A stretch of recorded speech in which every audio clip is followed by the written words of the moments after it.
Facem un review ca să vedem cum miroase acest parfum Narciso Rodriguez. Primul meu parfum Narciso, nu m-a tentat până acum niciunul. Mama, dar mâine o să mai stau mai mult în țină. Bine.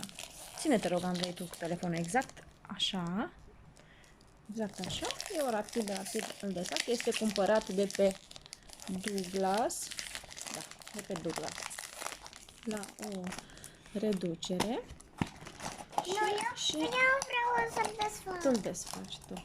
Da, aici să se vadă. Îl desfaci. Aici, nu filmezi sub fustă.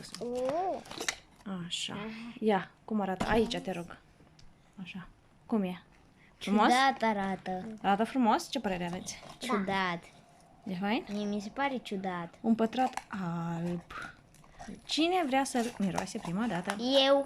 Eu Hai. am zis primul. Uite, aici scrie Narciso Rodriguez. Eu am zis primul. Hai prima dată pe Delia. Tu vrei? Da, eu. Bine, tu, hai pe ea prima. Da, aici pune. Aici e locul de filmare. Da? Și punem aici. S-a dus? Și eu. Așa. Ia. Fain. Bine. Oh, vine ceva plăcut, miroase ceva interesant. E interesant? A meritat? Da. Ia. Foarte bine.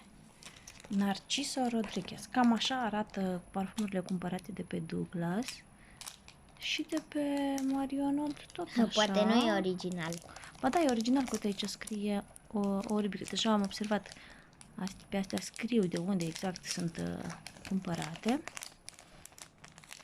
Așa. Iau de parfum. Miroase interesant. Să vedem cum se transformă. O să scriu în descriere. Îmi descrie. În descriere, da, la filmuleț. Cum se... Oh, simt deja cum se transformă. Ia, dăm. E un miros de parfum de demult. Dar de aproape e ceva verde, citric, de aproape. Dar de la distanță e ceva miros așa de... Mi-amintește de mult ceva, un miros din ăla așa, mai... de pe vremuri, ceva clasic. Ia, mai dăm. Ceva așa... parcă puțin bărbătesc, așa-i? Da. Nu ți se pare? Păi dacă e Narciso Rodriguez. Da, asta nu e bărbătesc, e de fete, de femei. Deci nu e bărbătesc deloc. Și arată frumos, este E cum albă. ziceai tu atunci? Nici nu se vede când... Ba, se vede în el că e plin. Oh, ce fain! Se vede, ia uite.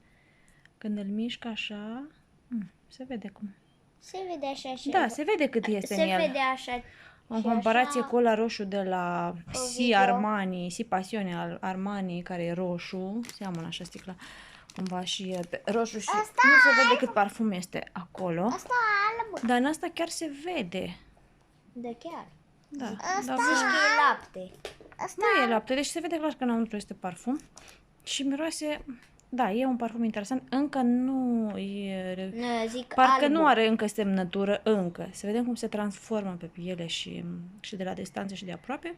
Și o să scriu în descriere.